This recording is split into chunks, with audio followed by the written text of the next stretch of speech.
Astagfirullah ibuku. Apa yang terjadi? Kenapa bisa ibu ada sini? Maafkan aku ibu. Udah berpikiran tentang ibu yang tidak-tidak. Aku udah sukses bu. Ibu jangan sedih lagi. Ibu gak akan tinggal di sini lagi. Assalamualaikum warahmatullahi wabarakatuh. Bayangkan, seorang anak pulang dengan seragam kebanggaan setelah bertahun-tahun berjuang, membawa harapan besar untuk memeluk ibunya. Tapi yang ia temukan justru sosok rentah yang dirantai di kandang babi. Tubuhnya kotor, tangannya gemetar memegang pisang busuk. Ia memanggil dengan suara bergetar, berharap itu hanya mimpi. Tapi mata ibunya yang kosong perlahan menatapnya, seolah menyimpan luka yang tak terucapkan. Bagaimana mungkin semua ini terjadi? Siapa yang tega melakukan hal sekejam ini? Ternyata, sahabat semuanya absen dulu yuk di kolom komentar. Kalian menonton dari kota mana saja? Dan bagi kalian yang belum subscribe, silahkan klik tombolnya sekarang sebagai bentuk dukungan untuk channel ini. Kita doakan bersama, semoga siapapun yang sudah subscribe, Allah mudahkan segala urusannya, dilapangkan rezekinya, dan dikabulkan semua hajat dunia akhiratnya. Amin ya robbal alamin. Sekarang mari kita mulai ceritanya. Pagi itu terasa berbeda dari biasanya. Udara di desa masih dingin, embun menggantung di ujung daun, dan suara ayam bersahutan seperti mengiringi perpisahan yang tidak pernah benar-benar siap dihadapi siapapun. Dandi berdiri di depan rumah kayu yang sudah mulai rapuh dimakan usia. Rumah itu kecil, sederhana, tapi di sanalah semua kenangan hidupnya tersimpan. Tawa, tangis, dan perjuangan ibunya yang tak pernah berhenti. Di depan pintu, Ibu Sumirah berdiri dengan tubuh yang sedikit membungkuk.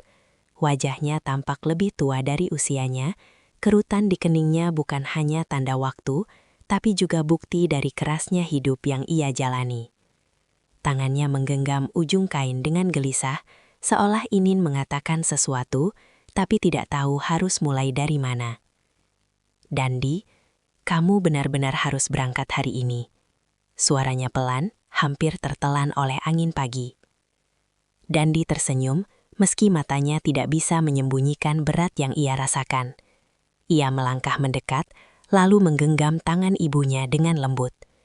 Iya bu, ini kesempatan yang gak boleh aku lewatkan.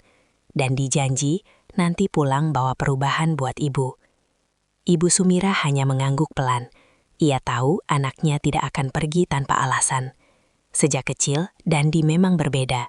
Di saat kakak-kakaknya mulai menyerah pada keadaan, Dandi justru terus melawan. Ia selalu percaya bahwa hidup mereka tidak harus berakhir dalam kemiskinan. Namun di balik harapan itu, ada kekhawatiran yang tidak pernah bisa ia hilangkan. Di sisi lain, Sasa berdiri bersandar di tiang rumah. Tangannya terlipat di dada, wajahnya datar, tanpa ekspresi. Tidak ada senyum, tidak ada tanda kehilangan. Ia hanya memperhatikan tanpa benar-benar terlibat. Dandi melirik ke arah kakaknya itu. Ia menarik napas dalam-dalam sebelum akhirnya mendekat. Sa, panggilnya pelan. Sasa menoleh sekilas, lalu kembali memandang ke arah lain. Apa? Dandi tidak langsung menjawab. Ia mencoba memilih kata yang tepat, karena yang akan ia katakan bukan hal kecil. Aku mau nitip ibu ke kamu. Kalimat itu menggantung di udara beberapa detik. Sasa tidak langsung merespons. Ia hanya menghela napas pendek, seperti orang yang merasa terganggu. Maksudnya? Tanyanya singkat. Dandi menatapnya serius. Tolong jagain ibu ya, selama aku pendidikan. Aku bakal kirim uang tiap bulan, jadi ibu nggak perlu kerja terlalu berat lagi. Sasa tertawa kecil, tapi bukan tawa hangat, lebih seperti ejekan yang ditahan. Kamu yakin sama aku? Pertanyaan itu membuat Dandi terdiam sesaat. Ada sesuatu dalam nada suara Sasa yang membuatnya ragu. Tapi ia menepis perasaan itu. Ini kakaknya. Bagaimanapun juga, mereka keluarga. Aku percaya sama kamu, Sa. Jawab Dandi akhirnya, pelan tapi tegas. Sasa menatapnya beberapa detik, lalu mengangkat bahu. Ya udah, terserah kamu. Jawaban itu terdengar ringan, terlalu ringan untuk sebuah tanggung jawab besar. Tapi Dandi memilih untuk tidak memperpanjang. Ia ingin pergi dengan hati yang tenang, tanpa membawa keraguan. Ibu Sumirah yang sedari tadi hanya diam, akhirnya mendekat. Ia memegang wajah Dandi dengan kedua tangannya, menatapnya dalam-dalam seolah ingin mengingat setiap detail sebelum perpisahan panjang. Jaga diri baik-baik ya nak, jangan lupa makan, jangan terlalu dipaksa badannya, katanya dengan suara bergetar. Dandi mengangguk, matanya mulai terasa panas. Ibu juga, jangan kerja berat lagi. Sekarang ada Sasa, nanti aku juga bantu dari jauh. Kalimat itu membuat Ibu Sumirah tersenyum kecil. Meski di dalam hatinya ada rasa yang sulit dijelaskan, ia ingin percaya, tapi ada bagian dari dirinya yang merasa tidak tenang. Waktu terus berjalan, dan saat itu akhirnya tiba. Sebuah kendaraan tua berhenti di ujung jalan, siap membawa Dandi menuju kehidupan baru yang ia impikan. Dandi memeluk ibunya erat. Pelukan itu lama, seolah keduanya sama-sama tahu bahwa perpisahan ini tidak akan singkat. Dandi sayang ibu, bisiknya pelan. Ibu juga sayang kamu nak. Setelah itu Dandi melepaskan pelukannya. Ia melangkah mundur, lalu menatap sekali lagi rumah yang selama ini menjadi saksi hidupnya. Matanya sempat bertemu dengan Sasa, yang masih berdiri di tempat yang sama, dengan ekspresi yang sulit ditebak. Tanpa banyak kata, Dandi akhirnya berbalik dan berjalan menuju kendaraan itu. Setiap langkah terasa berat, tapi ia tidak berhenti.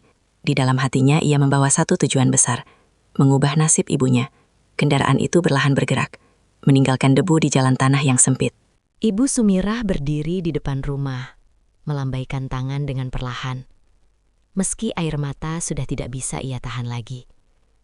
Sasa hanya melihat sekilas, lalu masuk ke dalam rumah tanpa berkata apa-apa. Sejak saat itu, segalanya mulai berubah. Hari pertama tanpa Dandi terasa sunyi. Tidak ada suara langkahnya, tidak ada semangatnya yang biasanya memenuhi rumah. Ibu Sumirah mencoba mengisi kekosongan itu dengan aktivitas seperti biasa, tapi ada sesuatu yang hilang. Sasa mulai menunjukkan perubahan kecil. Ia lebih sering keluar rumah, pulang larut, dan jarang berbicara dengan ibunya. Jika Ibu Sumirah mencoba bertanya, jawabannya selalu singkat, bahkan terkadang disertai nada kesal. Beberapa hari kemudian, kiriman uang pertama dari Dandi datang. Ibu Sumirah tidak melihatnya secara langsung. Semua diurus oleh Sasa. Uang dari Dandi, katanya singkat, sambil memasukkan amplop itu ke dalam saku. Buat kebutuhan kita, lanjutnya. Ibu Sumirah mengangguk. Ia tidak banyak bertanya. Ia percaya bahwa anaknya yang lain akan melakukan hal yang benar. Namun di malam hari, saat ia membuka laci kecil tempat biasa menyimpan uang, jumlahnya tidak seperti yang ia bayangkan. Ia terdiam. Mungkin ia salah hitung, pikirnya. Atau mungkin memang kebutuhan rumah lebih banyak dari yang ia kira. Ia memilih untuk tidak berpikir buruk.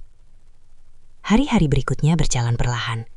Uang kiriman terus datang, tapi keadaan tidak banyak berubah. Bahkan terkadang terasa lebih sulit dari sebelumnya. Sasa semakin jarang di rumah. Dan setiap kali pulang, wajahnya selalu tampak tidak sabar, seperti ada sesuatu yang mengganggu. Suatu malam, Ibu Sumirah memberanikan diri bertanya, "Sah, uang dari Dandi cukup kan buat kebutuhan kita?" Sasa yang sedang duduk langsung menoleh dengan tatapan tajam. "Kenapa nanya gitu?" "Ibu cuma khawatir," jawabnya pelan. Sasa menghela nafas kasar.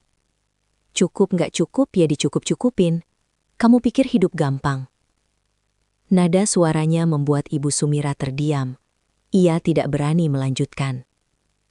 Di sudut hatinya mulai tumbuh rasa yang tidak nyaman. Namun ia tetap memilih diam. Karena baginya, yang terpenting adalah Dandi bisa menyelesaikan pendidikannya dengan tenang. Tanpa ia sadari, keputusan untuk percaya itu perlahan akan membawa dirinya ke dalam penderitaan yang tidak pernah ia bayangkan sebelumnya. Hari-hari pertama Dandi di tempat pendidikan terasa seperti dunia yang sama sekali berbeda dari kehidupannya di desa. Tidak ada lagi suara ayam di pagi hari, Tidak ada lagi bau tanah basah setelah hujan, dan tidak ada sosok Ibu Sumirah yang biasanya menyambutnya dengan senyum sederhana. Yang ada hanyalah barisan panjang, suara teriakan pelatih, dan tubuh-tubuh yang dipaksa kuat meski hampir menyerah. Pagi dimulai bahkan sebelum matahari muncul. Dandi harus bangun saat langit masih gelap, tubuhnya dipaksa bergerak cepat tanpa ruang untuk mengeluh. Lari, push up, latihan fisik tanpa henti, semuanya seperti menguji batas kemampuannya setiap hari. Keringat membasahi seluruh tubuhnya, nafasnya sering terasa sesak. Tapi satu hal yang tidak pernah hilang adalah bayangan wajah ibunya. Setiap kali ia hampir menyerah, ia selalu mengingat satu hal, ibunya. Ia teringat bagaimana Ibu Sumirah sering menahan lapar demi memastikan anak-anaknya bisa makan. Ia teringat tangan kasar ibunya yang penuh luka karena bekerja tanpa henti.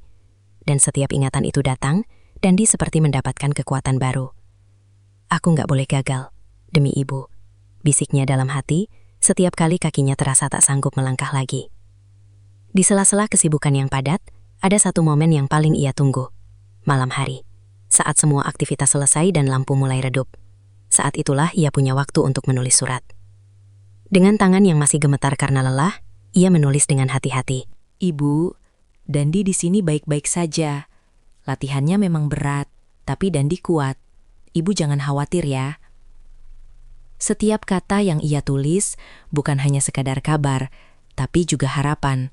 Ia ingin ibunya tahu bahwa semua ini bukan sia-sia. Ia juga rutin mengirimkan uang dari hasil tunjangan yang ia dapat. Tidak banyak, tapi cukup untuk membantu kebutuhan sehari-hari. Dalam pikirannya, uang itu pasti bisa membuat ibunya hidup lebih ringan. Ia membayangkan Ibu Sumirah sekarang tidak perlu lagi bekerja terlalu keras. Mungkin sudah bisa istirahat lebih banyak. Mungkin sudah bisa makan lebih layak. Bayangan itu membuatnya tersenyum kecil di tengah lelahnya hari. Namun di sisi lain, tanpa ia sadari, kenyataan di rumah tidak seindah yang ia bayangkan. Sasa menerima setiap kiriman uang itu. Awalnya ia hanya mengambil sebagian kecil. Ia merasa itu wajar. Ia juga butuh hidup, butuh uang untuk dirinya sendiri. Tapi lama-kelamaan, batas itu mulai hilang. Ia mulai merasa bahwa semua uang itu adalah haknya. Toh aku yang di rumah, aku yang ngurus semuanya. Gumamnya suatu malam, sambil menghitung uang di tangannya. Sementara itu Ibu Sumirah hanya menerima sisa dari apa yang tersisa. Ia tidak pernah tahu jumlah sebenarnya yang dikirim oleh Dandi. Ia hanya menerima apa yang diberikan oleh Sasa, tanpa pernah berani bertanya lebih jauh. Hari demi hari berlalu, dan tubuh Ibu Sumirah mulai kembali bekerja seperti dulu. Ia kembali mencari penghasilan tambahan, meski diam-diam. Ia tidak ingin Dandi tahu bahwa ia masih harus berjuang sekeras itu. Yang penting Dandi bisa terus sekolah. Ibu kuat, katanya pada dirinya sendiri. Di tempat pendidikan, Dandi semakin terbiasa dengan ritme keras yang ia jalani. Tubuhnya mulai menyesuaikan. Pikirannya semakin kuat. Ia tidak lagi mudah jatuh, tidak lagi mudah mengeluh. Namun satu hal yang mulai berubah. Ia jarang menerima balasan surat. Awalnya ia tidak terlalu memikirkan. Mungkin ibunya sibuk, mungkin tidak sempat menulis. Tapi semakin lama, rasa itu mulai mengganggu. Kenapa ibu nggak pernah balas ya? Gumamnya suatu malam. Ia mencoba menepis pikiran buruk. Ia tidak ingin fokusnya terganggu. Ia tahu, di tempat ini sedikit saja lenyah bisa berakibat fatal. Hari-hari terus berjalan, dan tekanan semakin meningkat. Ada latihan yang membuat beberapa peserta mulai menyerah. Ada yang jatuh sakit, ada yang memilih pulang. Tapi Dandi tetap bertahan. Di tengah semua itu, ia menemukan satu hal, bahwa perjuangan ini bukan hanya tentang dirinya. Suatu malam setelah latihan panjang, ia duduk sendirian di sudut asrama. Tangannya memegang foto kecil yang selalu ia bawa, foto Ibu Sumirah. Wajah itu terlihat sederhana, tapi penuh arti. Tunggu ya Bu, Dandi pasti pulang, bisiknya pelan. Ia menatap foto itu lama, seolah mencoba menghapus jarak yang memisahkan mereka. Namun jauh di sana, di desa yang sama, Ibu Sumirah justru sedang menjalani hari yang semakin berat. Sasa mulai berubah lebih jauh. Ia tidak lagi hanya mengambil uang. Ia mulai mengatur segalanya. Apa yang boleh dilakukan, apa yang tidak. Bahkan, Ibu Sumira mulai merasa seperti tamu di rumahnya sendiri. Suatu sore, Ibu Sumira pulang dari bekerja dengan tubuh yang lelah. Ia membawa sedikit hasil, cukup untuk menambah kebutuhan. Sasa melihat itu, dan wajahnya langsung berubah. "Dari mana kamu?" tanyanya dengan nada curiga. "Ibu cuma kerja sedikit," jawabnya pelan. Sasa mendekat, tatapannya tajam. "Buat apa? Kan sudah ada uang." Ibu Sumira terdiam. Ia tidak tahu harus menjawab apa. "Kalau kamu kerja lagi, nanti orang-orang mikir aku nggak bisa ngurus kamu," lanjut Sasa dengan nada kesal. Kata-kata itu membuat Ibu Sumira menunduk. Ia hanya ingin membantu, tapi justru dianggap salah. Sejak saat itu, suasana di rumah mulai terasa berbeda. Bukan lagi rumah yang hangat, tapi tempat yang perlahan menjadi asing. Di sisi lain, Dandi masih terus berjuang tanpa tahu apa yang sebenarnya terjadi. Ia masih percaya bahwa semua baik-baik saja. Ia masih percaya bahwa ibunya aman. Dan ia masih percaya bahwa kakaknya menjaga semua itu dengan baik. Padahal, perlahan, semua kepercayaan itu sedang runtuh, satu demi satu, tanpa suara. Hari-hari di tempat pendidikan semakin keras, tapi Dandi sudah tidak lagi mengeluh. Tubuhnya mulai terbiasa dengan rasa sakit, dan pikirannya mulai lebih kuat dari sebelumnya. Ia bahkan mulai dikenal sebagai salah satu peserta yang paling gigih. Bukan karena ia paling kuat, tapi karena ia hampir tidak pernah menyerah. Di balik keteguhan itu, ada satu hal yang selalu ia pegang erat. Ibunya harus hidup lebih baik. Setiap kali menerima tunjangan, Dandi langsung menyisihkan sebagian besar untuk dikirim pulang. Ia tidak pernah berpikir dua kali. Baginya, kebutuhan ibunya jauh lebih penting daripada dirinya sendiri. "Aku di sini masih bisa makan seadanya, tapi ibu di rumah harus lebih layak," katanya suatu malam kepada temannya. Ia mengirim uang itu dengan penuh keyakinan. Dalam bayangannya, Ibu Sumirah pasti mulai merasakan perubahan. Tidak perlu lagi bekerja terlalu keras, tidak perlu lagi menahan lapar seperti dulu. Namun kenyataan di rumah justru berjalan berlawanan. Sasa mulai menikmati peran barunya sebagai satu-satunya pengelola uang. Ia menerima setiap kiriman dengan wajah tenang, tapi di dalam pikirannya, semua uang itu sudah ia bagi untuk dirinya sendiri. Awalnya ia masih menyisakan cukup untuk ibunya, tapi perlahan jumlah itu semakin berkurang. "Ibu nggak butuh banyak," gumamnya suatu malam sambil membuka amplop kiriman. Ia mulai membeli hal-hal untuk dirinya sendiri. Nongkrong lebih sering, membeli barang yang sebenarnya tidak terlalu penting. Ia merasa pantas mendapatkannya. Aku juga capek. Masa cuma dia yang enak di sana? Pikirnya dengan nada kesal. Sementara itu, Ibu Sumira mulai merasakan sesuatu yang tidak beres. Setiap bulan, uang memang datang. Tapi jumlahnya selalu terasa kurang. Tidak pernah cukup untuk kebutuhan sehari-hari. Bahkan terkadang terasa lebih sulit dari sebelumnya. Suatu sore, ia duduk di sudut rumah sambil menghitung sisa uang yang ada di tangannya. Wajahnya terlihat bingung. "Dandi kirim berapa ya sebenarnya?" bisiknya pelan. Ia mencoba mengingat, mencoba menebak. Tapi ia tidak pernah benar-benar tahu. Selama ini, semua urusan uang selalu dipegang oleh Sasa. Ia ingin bertanya. Tapi setiap kali niat itu muncul, ia selalu mengurungkan diri. Ada sesuatu dalam sikap Sasa yang membuatnya takut. Sasa bukan lagi kakak yang dulu ia kenal. Ia menjadi lebih mudah marah, lebih sering membentak, dan lebih sering menghindar saat ditanya. Suatu malam, Ibu Sumira akhirnya memberanikan diri. "Sa, boleh ibu lihat uang dari Dandi?" tanyanya dengan suara hati-hati. Sasa yang sedang duduk langsung menoleh. Wajahnya berubah tegang. "Buat apa?" jawabnya cepat. "Ibu cuma mau tahu, biar bisa atur pengeluaran," katanya pelan. Sasa berdiri. Langkahnya mendekat dengan tatapan tajam. "Kamu nggak percaya sama aku?" Pertanyaan itu membuat Ibu Sumira langsung menunduk. bukan begitu. Ibu cuma, kalau bukan begitu, ya nggak usah banyak tanya. Potong Sasa dengan nada tinggi. Suasana langsung hening. Ibu Sumira tidak melanjutkan. Ia tahu, jika ia memaksa, hanya akan membuat keadaan semakin buruk. Sejak saat itu, ia memilih diam. Namun diam itu bukan tanpa rasa. Di dalam hatinya, mulai tumbuh kegelisahan yang semakin hari semakin besar. Hari-hari berikutnya menjadi lebih berat. Uang yang ia terima semakin sedikit. Bahkan untuk makan pun seringkali tidak cukup. Ia mulai kembali bekerja diam-diam, meski tubuhnya sudah tidak sekuat dulu. Ia bangun lebih pagi, pergi tanpa sepengetahuan Sasa, dan pulang saat hari mulai gelap. Semua itu ia lakukan hanya untuk satu alasan. Dandi. Ia tidak ingin anaknya gagal hanya karena kekurangan biaya. Biar ibu saja yang capek, yang penting kamu berhasil. Bisiknya dalam hati setiap kali rasa lelah datang. Di sisi lain, Dandi mulai merasakan sesuatu yang aneh. Ia sudah beberapa kali mengirim surat, tapi tidak pernah mendapat balasan. Awalnya ia mencoba berpikir positif. Mungkin ibunya sibuk, mungkin tidak sempat. Tapi semakin lama, rasa itu mulai mengganggu.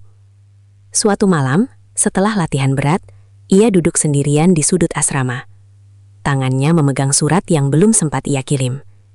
Ia menatap kosong ke depan. "Ibu kenapa ya?" gumamnya pelan. Temannya sempat bertanya, tapi Dandi hanya menggilen. Ia tidak ingin terlihat lemah. Namun di dalam hatinya, ada rasa yang tidak bisa ia jelaskan. Seperti ada sesuatu yang salah, tapi ia tidak tahu apa. Hari demi hari berlalu, dan jarak antara kenyataan dan harapan semakin jauh. Dandi tetap berjuang, dengan keyakinan bahwa semuanya baik-baik saja. Sementara di rumah, Ibu Sumira semakin tertekan. Suatu hari, saat ia pulang lebih awal dari bekerja, ia melihat sesuatu yang membuatnya terdiam. Beberapa barang di rumah hilang. Perabot yang biasanya ada kini tidak terlihat. Ia mencoba mencari, tapi tidak menemukan apa-apa. Saat Sasa pulang, ia langsung bertanya, "Sa, kursi sama lemari kok nggak ada?" Sasa terlihat santai. "Dijual." "Dijual?" ulang Ibu Sumirah dengan suara pelan. "Iya, butuh uang." Jawaban itu terasa seperti pukulan. "Tapi itu barang kita," katanya lirih. Sasa menatapnya dingin. "Terus, mau dibiarkan gak kepake?" Ibu Sumirah tidak bisa menjawab. Ia hanya berdiri diam, mencoba memahami apa yang sedang terjadi. Di dalam hatinya, rasa tidak nyaman itu semakin jelas. Bukan hanya tentang uang, bukan hanya tentang barang yang hilang, tapi tentang sesuatu yang jauh lebih besar, yang perlahan mulai berubah menjadi ancaman nyata dalam hidupnya.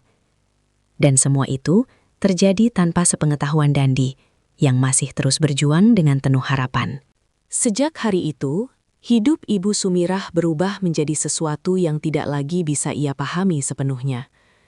Rumah yang dulu terasa hangat, kini dipenuhi suasana yang menekan. Setiap sudutnya terasa asing, seolah bukan lagi tempat yang ia kenal sejak lama. Dan di dalam semua itu, ia mulai menyadari satu hal. Ia tidak bisa lagi bergantung pada siapapun, bahkan pada anaknya sendiri yang tinggal bersamanya. Pagi hari menjadi satu-satunya waktu yang ia miliki untuk bernapas sedikit lega. Saat Sasa masih terlelap, Ibu Sumirah sudah bangun lebih dulu. Dengan langkah pelan agar tidak menimbulkan suara, ia membuka pintu rumah dan keluar tanpa membawa apapun selain tekad. Udara pagi yang dingin menusuk kulitnya, tapi ia tidak peduli. Yang ada di pikirannya hanya satu, ia harus mencari uang. Ia berjalan menyusuri jalan kecil di desa, menuju rumah-rumah orang yang terkadang membutuhkan bantuan, membersihkan halaman, mencuci pakaian, atau sekedar membantu pekerjaan ringan, apapun ia lakukan. Tangannya yang sudah tidak lagi kuat tetap dipaksa bekerja. Lututnya yang sering terasa nyeri tidak pernah ia hiraukan. Setiap kali tubuhnya mulai terasa tidak sanggup, ia selalu mengingat wajah Dandi. Dandi pasti lagi berjuang lebih keras dari ini. Ibu nggak boleh kalah, bisiknya dalam hati. Tidak ada yang tahu apa yang ia lakukan. Ia menyembunyikan semuanya dengan rapi, bahkan dari Sasa. Ia tahu, jika Sasa mengetahui hal ini, pasti akan ada masalah baru. Dan benar saja, suatu hari semuanya hampir terbongkar. Saat itu, Ibu Sumirah pulang sedikit lebih siang dari biasanya. Tubuhnya lelah, langkahnya sedikit goyah, tapi ia tetap berusaha terlihat biasa saja. Namun begitu ia membuka pintu, Sasa sudah berdiri di dalam dengan wajah yang tidak bersahabat. "Dari mana kamu?" tanyanya tanpa basa-basi. Ibu Sumirah terdiam sesaat. Ia tidak menyangka akan langsung dihadapkan pada pertanyaan itu. "Ibu cuma keluar sebentar," jawabnya pelan. Sasa mendekat, matanya menyipit. "Keluar ngapain?" Nada suaranya tidak lagi sekadar bertanya. Ada tekanan di dalamnya. Seperti seseorang yang sudah curiga sejak awal.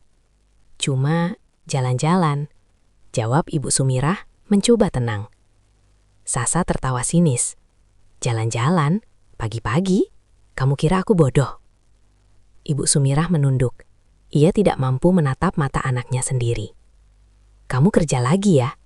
lanjut Sasa dengan nada yang mulai meninggi. Tidak ada jawaban.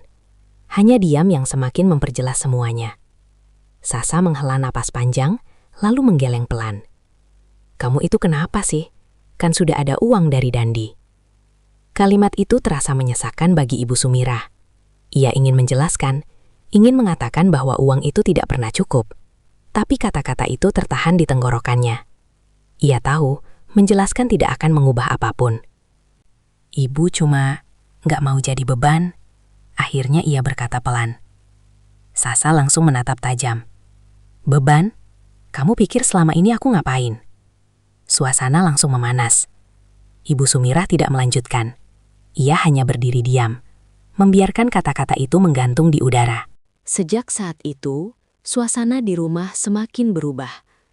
Sasa mulai lebih sering mengawasi. Ia memperhatikan setiap gerak Ibu Sumirah, seolah tidak ingin ada yang terjadi di luar kendalinya. Bahkan, Ibu Sumirah mulai merasa seperti diawasi setiap saat. Namun itu tidak menghentikannya. Keesokan paginya, ia tetap bangun lebih awal. Ia tetap keluar diam-diam, meski hatinya penuh rasa cemas. Ia tahu risikonya, tapi ia juga tahu bahwa ia tidak punya pilihan lain. Hari demi hari, tubuhnya semakin lelah. Tangannya mulai gemetar saat bekerja. Nafasnya sering terengah.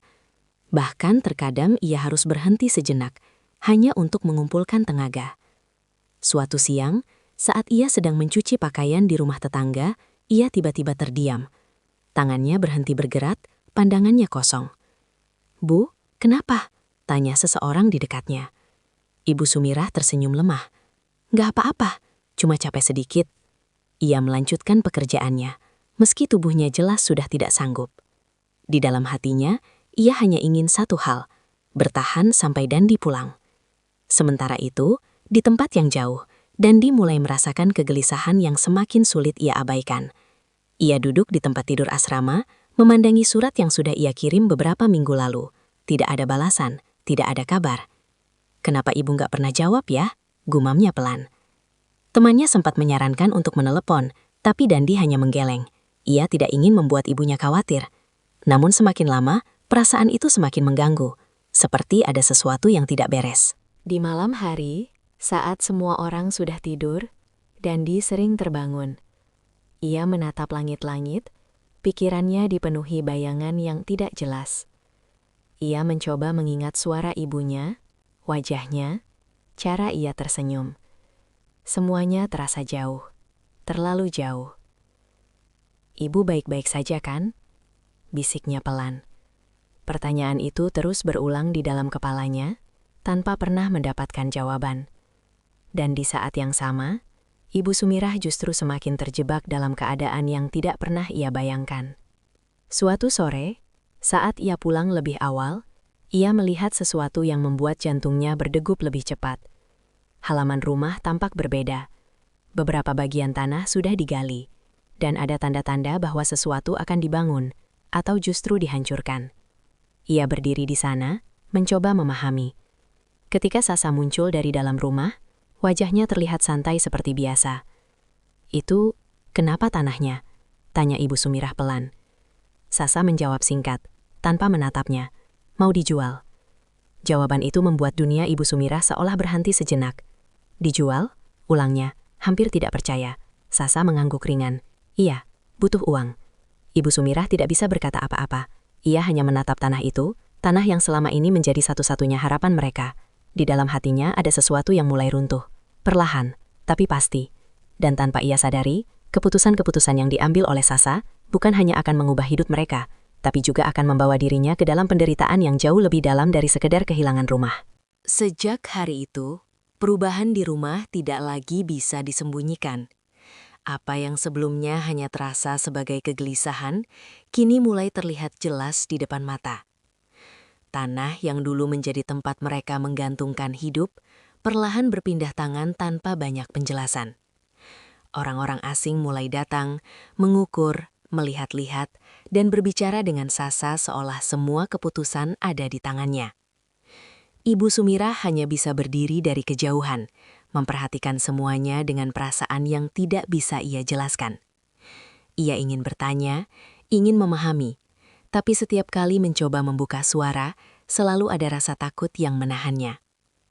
Suatu sore, ia memberanikan diri mendekati Sasa yang sedang berbicara dengan seseorang. "Sa, ini tanah kita mau dijual semua?" tanyanya pelan. Sasa menoleh dengan ekspresi tidak sabar. "Iya, kenapa?" "Tapi, itu satu-satunya yang kita punya," jawab Ibu Sumirah lirih. Sasa menghela napas panjang, lalu tersenyum tipis, tapi bukan senyum yang menenangkan. "Justru karena itu, harus dimanfaatkan." "Dimanfaatkan?" ulang Ibu Sumirah dengan bingung. "Iya, daripada nggak ada hasilnya," jawab Sasa singkat. Kalimat itu terasa seperti menutup semua ruang untuk bertanya lebih jauh. Beberapa hari kemudian, sebagian besar kebun sudah benar-benar berpindah tangan. Tidak ada lagi pohon-pohon yang dulu sering dirawat oleh Ibu Sumirah. Tidak ada lagi tempat yang dulu menjadi sumber penghidupan mereka. Yang tersisa hanya rumah, dan bahkan itu pun tidak bertahan lama. Suatu pagi, Sasa pulang dengan wajah yang terlihat lebih santai dari biasanya. Ia duduk di kursi yang tersisa, lalu berkata tanpa ragu, "Rumah juga sudah ada yang nawar." Ibu Sumirah yang sedang menyapu langsung berhenti. Tangannya gemetar, sapu yang ia pegang hampir terlepas.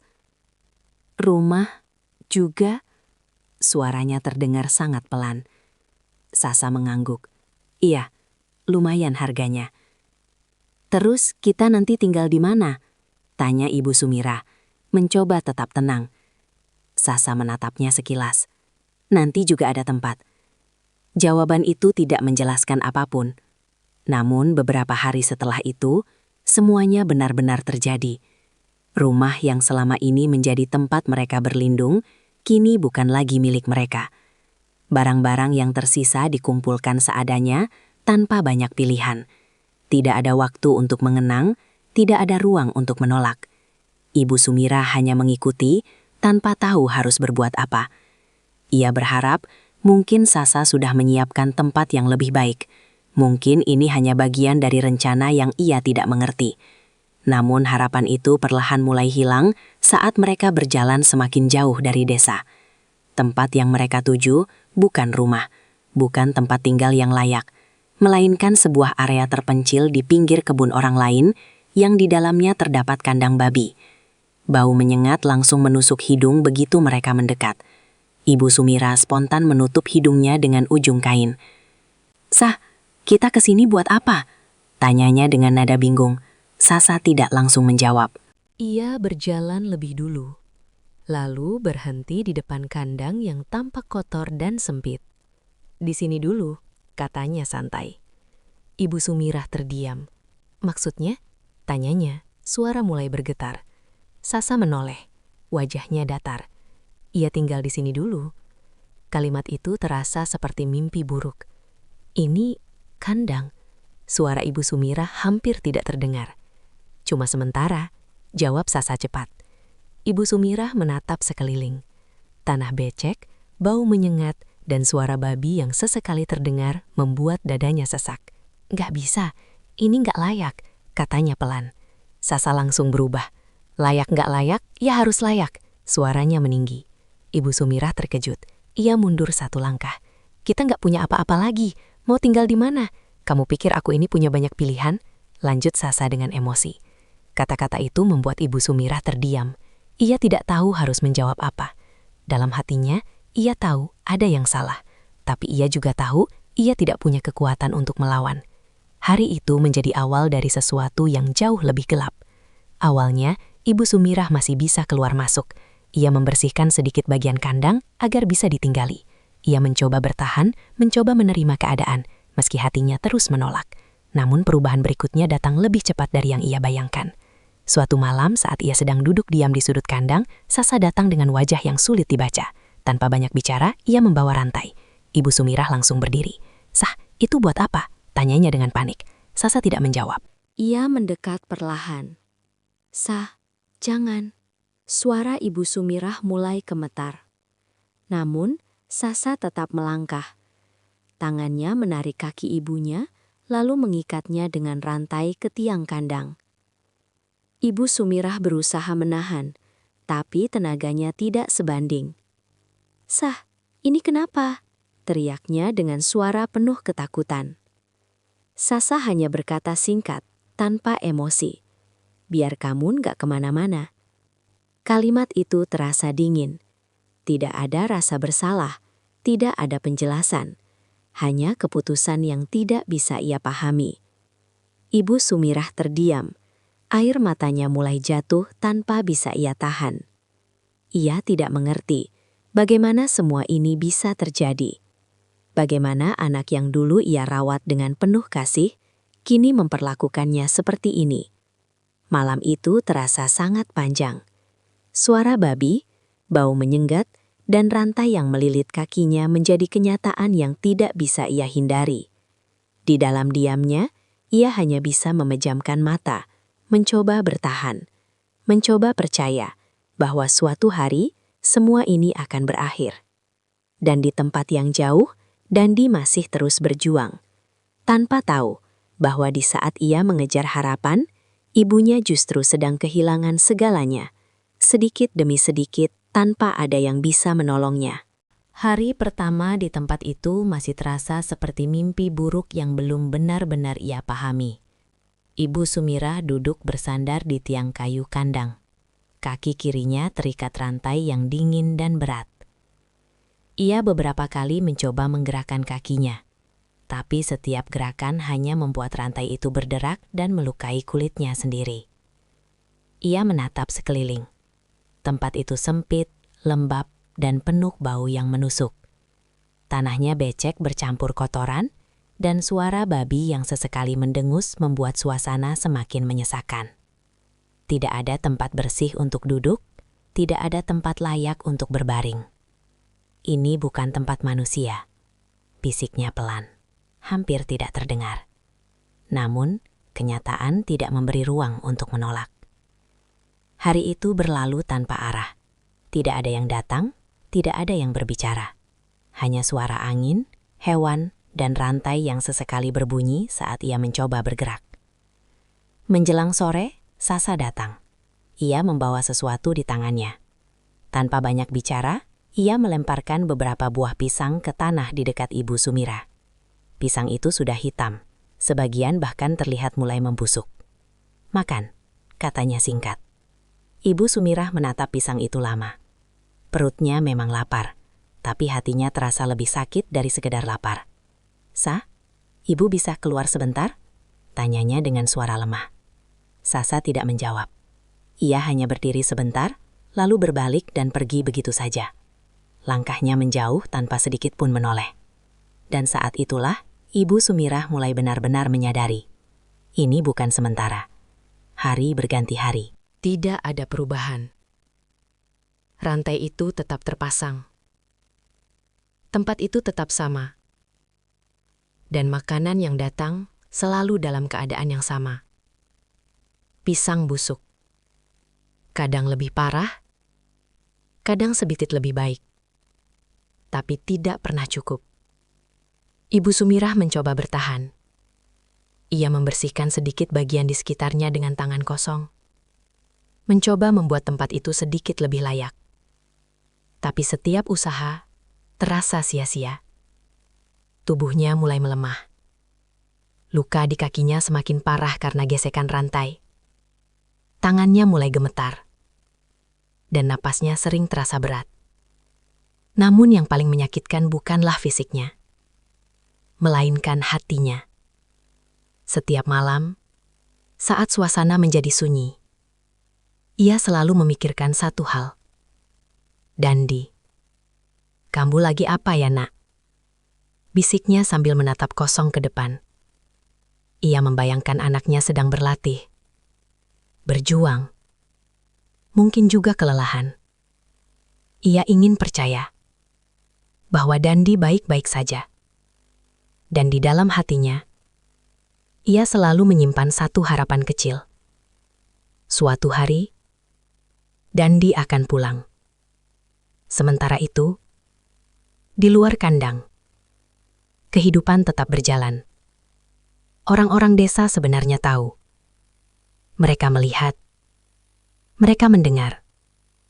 Bahkan beberapa kali mereka lewat di dekat tempat itu. Tapi tidak ada yang benar-benar berani bertindak. Ada yang merasa takut pada Sasa. Ada yang memilih tidak ikut campur. Dan ada juga yang hanya bisa berbisik di belakang. Kasihan ibu itu. Gak seharusnya diperlakukan begitu. Namun semua itu hanya berhenti sebagai kata-kata. Tidak ada yang benar-benar menolong. Hari-hari berikutnya menjadi semakin berat. Hujan mulai sering turun. Air masuk ke dalam kandang, membuat tanah semakin becek. Ibu Sumirah sering harus duduk dalam keadaan basah. Tubuhnya menggigil tanpa perlindungan. Suatu malam, hujan turun sangat deras. Angin bertiup kencang dan suara petir menggema di langit. Ibu Sumirah meringkuk di sudut kandang, mencoba melindungi dirinya sendiri. "Ya Allah, kuatkan ibu," bisiknya dengan suara bergetar. Air mata bercampur dengan air hujan. Tidak ada yang datang. Tidak ada yang peduli. Hanya dirinya dan rasa sakit yang terus bertambah. Di saat yang sama, jauh dari sana, Dandi sedang menjalani salah satu latihan terberat dalam hidupnya. Ia berlari di tengah hujan. Tubuhnya penuh lumpur, napasnya terengah. Tapi ia tidak berhenti. Dalam pikirannya hanya ada satu bayangan. Ibunya tersenyum. Ia tidak tahu bahwa di saat yang sama, ibunya justru sedang menangis dalam hujan yang sama. Hari-hari terus berjalan. Waktu seolah kehilangan makna. Ibu Sumirah mulai kehilangan hitungan. Berapa lama ia di sana? Berapa kali ia makan? Berapa malam ia lewati tanpa tidur yang layak? Semua terasa seperti satu rangkaian panjang yang tidak pernah berakhir. Namun, di dalam dirinya ada satu hal yang tetap bertahan. Harapan. Sekecil apapun itu, ia masih menyimpannya. Bahwa suatu hari, semua ini akan berubah. Bahwa suatu hari, seseorang akan datang. Dan di saat itu tiba, ia ingin masih hidup untuk melihatnya. Meski tubuhnya semakin lemah, meski dunia seolah sudah melupakannya, ia tetap bertahan. Dalam diam, dalam luka. Dalam penantian yang tidak pernah pasti. Waktu berjalan tanpa terasa. Tapi bagi Ibu Sumirah, setiap detik justru terasa semakin panjang. Hari-hari tidak lagi bisa dibedakan. Pagi, siang, malam, semuanya terasa sama. Tidak ada perubahan. Tidak ada harapan yang benar-benar terlihat, hanya penderitaan yang terus berulang. Tubuhnya yang dulu kuat, kini hampir tidak dikenali. Kulitnya mulai menghitam karena kotoran dan panas, rambutnya kusut tidak terurus, dan tubuhnya semakin kurus hingga tulangnya tampak jelas. Rantai yang melilit kakinya sudah meninggalkan bekas luka yang dalam. Bahkan beberapa bagian mulai membusuk karena tidak pernah dirawat. Ia sering mencoba menggerakkan kakinya, tapi rasa sakit langsung menjalar. Namun anehnya, lama-kelamaan ia mulai terbiasa. Bukan karena rasa sakit itu hilang, tapi karena ia sudah terlalu sering merasakannya. Setiap hari, rutinitasnya tidak pernah berubah. Menunggu. Menunggu Sasa datang membawa makanan. Menunggu siang berganti malam. Dan menunggu sesuatu yang bahkan ia sendiri tidak tahu apakah itu akan benar-benar datang. Kadang Sasa datang tepat waktu, kadang tidak sama sekali. Jika datang, ia hanya melemparkan makanan tanpa sepatah kata. Pisang busuk tetap menjadi makanan utama. Terkadang ada sisa nasi yang sudah basi, atau makanan lain yang bahkan tidak layak dimakan. Namun Ibu Sumira tetap memakannya, bukan karena ia ingin, tapi karena ia harus bertahan. Suatu hari ia sempat menatap pisang yang sangat busuk di tangannya. Warnanya sudah kehitaman, baunya menyengat. Ia terdiam cukup lama. Lalu perlahan, air matanya jatuh. Dulu, ibu selalu kasih yang terbaik buat kalian, bisiknya pelan. Tangannya gemetar saat memasukkan makanan itu ke mulutnya. Tidak ada pilihan lain. Hidupnya sekarang hanya sebatas itu.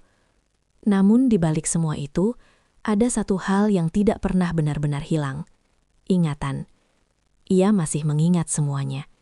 Suara Dandi saat memanggilnya, tawa kecilnya saat masih di rumah, dan janji yang ia ucapkan sebelum pergi. Dandi pasti pulang, Bu. Kalimat itu terus terngiang di kepalanya.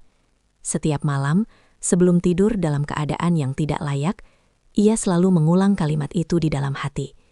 Iya, Dandi pasti pulang. Seolah itu menjadi satu-satunya alasan untuk bertahan. Namun, waktu terus berjalan. Hari berubah menjadi bulan. Bulan berubah menjadi tahun. Dan perlahan, harapan itu mulai memudar. Bukan hilang, tapi melemah. Seperti cahaya kecil yang hampir padam.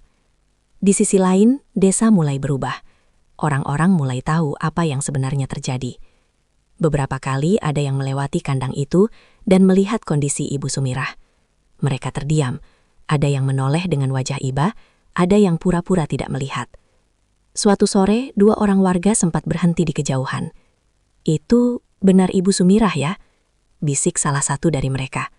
"Iya, kasihan sekali," jawab yang lain pelan. "Kenapa nggak ada yang nolong?" Pertanyaan itu menggantung. Tidak ada jawaban, hanya saling pandang, lalu mereka pergi. Ketakutan, atau mungkin ketidakpedulian, membuat semua orang memilih diam. Dan diam itu justru memperpanjang penderitaan. Di dalam kandang, Ibu Sumirah mulai berbicara sendiri. Bukan karena ia ingin, tapi karena ia tidak punya siapa-siapa lagi. "Dandi, kamu pasti kuat ya," katanya suatu malam. Ia tersenyum kecil, meski tidak ada yang melihat. Kadang ia tertawa pelan, mengingat hal-hal kecil yang dulu terasa biasa. Kadang ia menangis tanpa suara. Semua bercampur menjadi satu. Kesepian yang tidak bisa dijelaskan. Namun di tengah semua itu, satu hal yang paling menyakitkan mulai muncul. Ia mulai berpikir, mungkin Dandi sudah melupakannya. Mungkin dia sudah punya hidup baru, bisiknya pelan. Pikiran itu datang tanpa ia undang. Dan setiap kali datang, hatinya terasa semakin hancur. Ia mencoba menolak. Hari itu akhirnya datang. Setelah bertahun-tahun menjalani pendidikan yang penuh tekanan, rasa sakit, dan perjuangan tanpa henti, Dandi berdiri tegap dengan seragam kebanggaannya. Tubuhnya kini lebih kuat, tatapannya lebih tajam, dan langkahnya lebih mantap. Ia bukan lagi pemuda desa yang dulu pergi dengan penuh harap, melainkan seseorang yang telah ditempa oleh kerasnya kehidupan. Namun di balik semua itu, ada satu hal yang tidak pernah berubah, rindunya pada ibu. Perjalanan pulang terasa begitu panjang. Di dalam kendaraan, Dandi duduk sambil menatap keluar jendela. Pemandangan berganti, jalanan terus berjalan, tapi pikirannya hanya tertuju pada satu tempat. Rumah. Ia membayangkan ibunya berdiri di depan pintu, seperti dulu, menunggu dengan senyum hangat. Ia membayangkan pelukan yang sudah lama ia rindukan. Bahkan tanpa sadar, ia tersenyum kecil. Ibu pasti kaget lihat Dandi sekarang. Gumamnya pelan. Namun entah kenapa, di dalam hatinya ada perasaan yang sulit dijelaskan. Seperti ada sesuatu yang tidak beres. Ia mencoba mengabaikan perasaan itu, menganggapnya hanya sebagai rasa rindu yang terlalu lama terpendam. Ketika akhirnya ia sampai di desa, langkahnya terasa semakin cepat. Ia turun dari kendaraan, matanya langsung mencari rumah yang selama ini ia kenal. Namun langkahnya tiba-tiba melambat. Rumah itu tidak ada. Yang tersisa hanyalah tanah kosong dengan beberapa bekas bangunan yang sudah tidak utuh. Tidak ada tanda-tanda kehidupan di sana. Dandi berdiri terpaku. Ini rumahku, bisiknya pelan. Dadanya terasa sesak. Ia mencoba mengingat, mencoba memastikan bahwa ia tidak salah tempat. Tapi semua terlihat sama. Hanya saja rumah itu sudah hilang. Beberapa warga mulai memperhatikannya. Ada yang berbisik, ada yang menatap dengan ragu. Seorang pria tua akhirnya mendekat perlahan. "Dandi?" tanyanya pelan. Dandi menoleh cepat. "Iya, Pak. Ini rumah saya. Tapi kenapa jadi begini?" Pria itu terdiam sejenak. Wajahnya tampak berat, seperti menahan sesuatu. "Kamu baru pulang ya?" katanya hati-hati. Dandi mengangguk. "Ibu di mana, Pak? Sama Sasa?" Pertanyaan itu membuat suasana berubah. Beberapa warga yang tadi hanya melihat, kini mulai saling pandang. Pria tua itu menarik napas panjang. "Kamu belum tahu ya?" katanya pelan. Jantung Dandi mulai berdetak lebih cepat. "Tahu apa, Pak?" Tidak ada jawaban langsung. Hanya keheningan yang membuat segalanya terasa semakin berat. "Ibu kamu..." Pria itu berhenti sejenak, seolah mencari kata yang tepat. "Ibu kamu selama ini nggak tinggal di sini lagi." Dandi menelan ludah. "Terus di mana, Pak?" Pria itu menatapnya dalam-dalam. "Ibu kamu disiksa." Kalimat itu terasa seperti petir di siang hari. Dandi langsung terdiam. "Apa maksudnya? Disiksa?" Suaranya berubah, penuh ketegangan. Warga lain mulai mendekat. Salah satu dari mereka akhirnya bicara. "Semua kebun sudah dijual. Rumah juga, sama Sasa. Terus, ibu kamu dibawa ke kandang babi." Dandi merasa dunia di sekitarnya mulai berputar. Kandang babi. Ulangnya dengan suara hampir tidak terdengar. "Iya, dirantai di sana. Sudah lama." Lanjut warga itu dengan nada pelan. Tubuh Dandi terasa lemas. Semua yang ia dengar terasa tidak masuk akal. "Nggak mungkin," bisiknya. Ia menggeleng pelan, mencoba menolak kenyataan itu. "Ibu saya? Nggak mungkin." Suaranya mulai bergetar. Pria tua itu mendekat, menepuk bahunya dengan pelan. "Kami juga nggak menyangka. Tapi itu kenyataannya." Kalimat itu menghancurkan segalanya. Dandi mundur satu langkah. Napasnya mulai tidak teratur.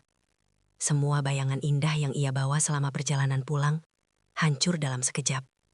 Ia tidak lagi melihat ibunya tersenyum di depan rumah. Yang ia lihat sekarang hanya bayangan penderitaan yang tidak pernah ia bayangkan. Tanpa berpikir panjang, Dandi langsung berlari. "Di mana?" teriaknya. Di ujung kebun sana, jawab seseorang. Dandi tidak menunggu. Kakinya langsung bergerak secepat mungkin. Ia berlari melewati jalan yang dulu ia kenal, tapi kini terasa asing.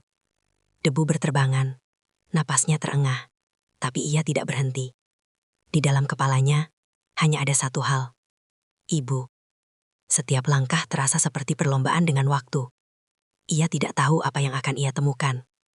Ia tidak tahu apakah semuanya benar. Tapi satu hal yang ia tahu, ia harus melihat sendiri. Dan saat langkahnya semakin mendekati ujung kebun, bau menyengat mulai tercium. Hatinya semakin tidak tenang. Langkahnya mulai melambat. Dan di depan sana, sesuatu menunggunya. Sesuatu yang akan mengubah hidupnya selamanya. Langkah Dandi semakin pelan saat ia mendekati sumber bau menyengat itu. Nafasnya masih terengah karena berlari, tapi kini bukan hanya lelah yang ia rasakan, melainkan ketakutan yang mulai merayap perlahan. Di depannya, tampak sebuah kandang tua. Kayunya sudah lapuk, beberapa bagian miring, dan tanah di sekitarnya dipenuhi lumpur bercampur kotoran. Suara babi terdengar samar dari dalam, bercampur dengan suara rantai yang berderak pelan. Jantung Dandi berdetak semakin keras. Ia berdiri beberapa meter dari kandang itu, seolah tubuhnya menolak untuk melangkah lebih dekat. "Nggak mungkin," bisiknya pelan. Namun kakinya tetap bergerak. 1 langkah, 2 langkah. Semakin dekat, semakin jelas. Bau itu semakin menusuk, membuat dadanya terasa sesak. Tapi ia tidak berhenti. Tangannya mulai gemetar saat ia menyentuh pintu kandang yang setengah terbuka. Perlahan, ia mendorongnya. Pintu itu berderit panjang. Dan di saat itulah, dunia Dandi seakan berhenti. Di dalam kandang, di sudut yang gelap dan kotor, ada sosok yang hampir tidak bisa ia kenali. Tubuh kurus, pakaian yang sudah tidak berbentuk. Rambut kusut yang menutupi sebagian wajah, dan kaki yang terikat rantai pada tiang kayu. Sosok itu bergerak pelan, seperti mencoba menyesuaikan diri dengan suara yang baru saja datang. Dandi membeku, matanya membesar, nafasnya tertahan. "Bu," suaranya keluar hampir tanpa suara. Sosok itu tidak langsung merespons, ia hanya menoleh perlahan. Gerakannya sangat pelan, seolah setiap gerakan membutuhkan tenaga yang besar. Dan ketika wajah itu akhirnya terlihat, Dandi tidak lagi bisa berdiri tegak. Matanya langsung dipenuhi air. Itu ibunya. Ibu Sumirah. Namun bukan seperti yang ia kenal. Wajahnya pucat dan kotor, matanya cekung, dan tubuhnya terlihat begitu rapuh. Di tangannya, ia masih memegang sesuatu. Pisang yang sudah membusuk. Seketika lutut Dandi lemas. Ia jatuh berlutut di tanah. Air matanya jatuh tanpa bisa ia tahan. "Bu, ini Dandi, Bu." Suaranya pecah. Ibu Sumirah menatapnya. Matanya yang sayu mencoba fokus. Ada jeda panjang. Seolah ia sedang berusaha mengingat. "Dandi." Akhirnya terdengar suara itu. Sangat pelan. Hampir seperti bisikan yang terbawa angin. Dandi langsung merangkak mendekat. Ia memegang tangan ibunya yang dingin dan kotor. "Bu, maaf. Maaf." Katanya berulang-ulang. Tangannya gemetar saat menyentuh rantai di kaki ibunya. Ia mencoba membukanya. Tapi tangannya terlalu bergetar. "Ini siapa yang lakukan, Bu?" Suaranya penuh amarah dan kesedihan. Ibu Sumirah tidak langsung menjawab. Ia hanya menatap anaknya. Air matanya mengalir perlahan. Sudah lama ia tidak menangis seperti itu. Bukan karena sakit, tapi karena akhirnya seseorang datang. Seseorang yang selama ini ia tunggu. Dandi akhirnya berhasil membuka rantai itu dengan susah payah. Suara besi jatuh ke tanah terdengar keras. Seolah menjadi tanda bahwa penderitaan itu akhirnya terlepas. Namun semuanya terasa terlambat. Dandi memeluk ibunya erat. Tubuh ibunya sangat ringan. Terlalu ringan. Seperti tidak lagi memiliki tenaga. "Dandi pulang, Bu. Dandi pulang," bisiknya sambil menangis. Ibu Sumirah hanya memejamkan mata. Di pelukan itu, ia merasa hangat. Hangat yang sudah lama hilang. Di luar kandang beberapa warga mulai berdatangan. Mereka berdiri diam, menyaksikan momen itu tanpa berani mendekat. Ada yang menunduk, ada yang mengusap air mata, dan ada yang hanya bisa menghela napas panjang. Dandi tidak peduli pada siapapun. Dunianya saat itu hanya ibunya. Namun di dalam hatinya, ada sesuatu yang mulai tumbuh.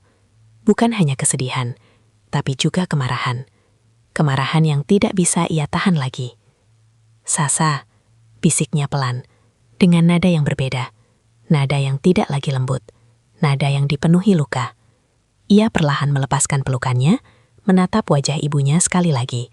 Di dalam matanya, ada penyesalan yang begitu dalam. Selama ini, ia pikir ia sedang berjuang untuk ibunya. Tapi ternyata, di saat ia mengejar mimpi, ibunya justru kehilangan segalanya. Dan kenyataan itu tidak akan pernah bisa ia terima begitu saja. Dandi masih memeluk ibunya dengan erat, seolah takut jika ia melepaskannya, sosok itu akan hilang lagi. Tangannya terus mengusap punggung Ibu Sumirah yang terasa begitu rapuh. Tubuh yang dulu hangat kini dingin, ringan, dan hampir tidak memiliki tenaga. "Bu, Dandi di sini. Sekarang Dandi sudah pulang," bisiknya berulang-ulang, seperti anak kecil yang kehilangan arah. Ibu Sumirah tidak banyak bicara. Matanya hanya terbuka setengah, menatap wajah anaknya dengan sisa kekuatan yang ia miliki. Di balik tatapan itu, ada sesuatu yang tidak bisa dijelaskan. Lega, rindu, dan juga luka yang terlalu dalam. Tangannya yang gemetar perlahan naik, menyentuh pipi Dandi. Gerakan itu sangat pelan. Tapi bagi Dandi, itu lebih dari cukup. "Kamu jadi kuat." Suara Ibu Sumirah hampir tidak terdengar. Dandi langsung menggeleng cepat. Air matanya semakin deras. "Enggak, Bu. Dandi enggak kuat kalau ibu seperti ini," jawabnya dengan suara yang hancur. Ia menggenggam tangan ibunya lebih erat, seolah ingin mengembalikan semua waktu yang telah hilang. Di sekitar mereka, warga masih berdiri dalam diam. Tidak ada yang berani mendekat terlalu jauh. Suasana terasa berat, dipenuhi rasa bersalah yang tidak terucap. Beberapa orang mulai berbisik. "Harus dibawa ke rumah sakit. Kondisinya parah sekali." Suara-suara itu terdengar samar di telinga Dandi. Ia mengangkat wajahnya, mencoba menenangkan dirinya. "Tolong, bantu saya," katanya dengan suara serak. Beberapa warga langsung bergerak. Ada yang mencari kendaraan, ada yang membawa kain untuk membungkus tubuh Ibu Sumirah yang penuh kotoran. Dandi dengan hati-hati mengangkat ibunya. Tubuh itu terasa begitu ringan. Terlalu ringan untuk seseorang yang dulu menjadi sandaran hidupnya. Ia menatap wajah ibunya sekali lagi. Di dalam hatinya, hanya ada satu keinginan, memperbaiki semuanya. Meski ia tahu, waktu tidak bisa diputar kembali. Perjalanan menuju rumah sakit terasa seperti mimpi buruk yang belum selesai. Dandi duduk sambil memeluk ibunya di dalam kendaraan.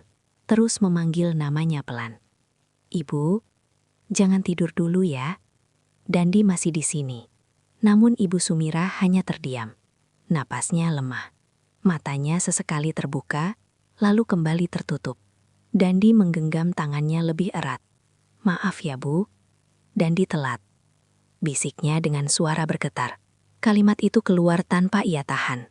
Penyesalan yang selama ini belum sempat ia rasakan, kini datang sekaligus. Setiap detik terasa menyakitkan.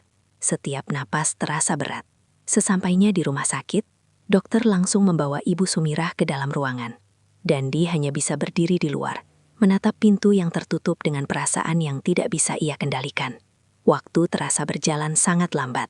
Ia duduk, berdiri, lalu berjalan mondar-mandir tanpa arah. Pikirannya penuh, bayangan masa lalu, tawa ibunya, dan semua kenangan yang kini terasa begitu jauh. "Kalau saja aku pulang lebih cepat," gumamnya pelan. Namun kata "kalau" tidak pernah bisa mengubah apapun. Beberapa saat kemudian, seorang dokter keluar. Wajahnya serius. Dandi langsung berdiri. "Dok, ibu saya," suaranya terputus. Dokter itu menatapnya dalam-dalam. Kondisinya sangat lemah. Tubuhnya kekurangan nutrisi dalam waktu lama, dan ada infeksi di beberapa bagian luka, jelasnya pelan. Dandi menunduk. Setiap kata terasa seperti pukulan.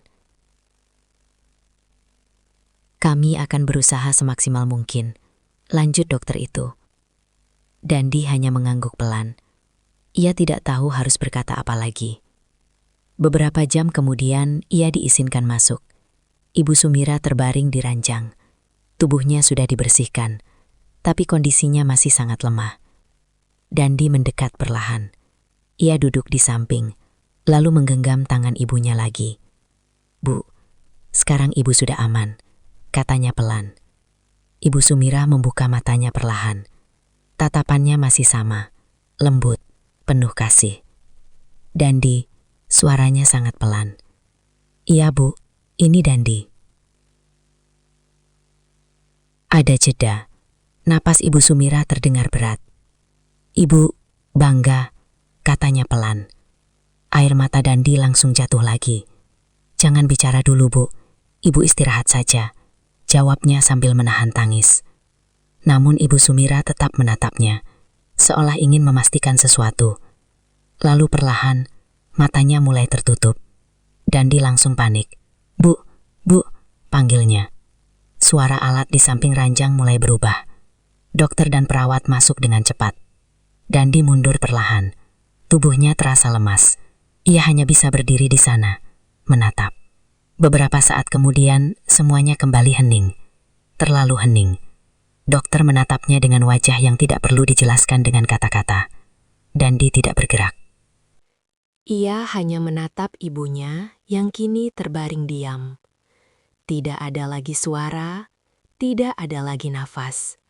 Semua berakhir di saat ia baru saja kembali. Kakinya lemas, ia jatuh berlutut di samping ranjang. Tangannya menggenggam tangan ibunya yang kini dingin.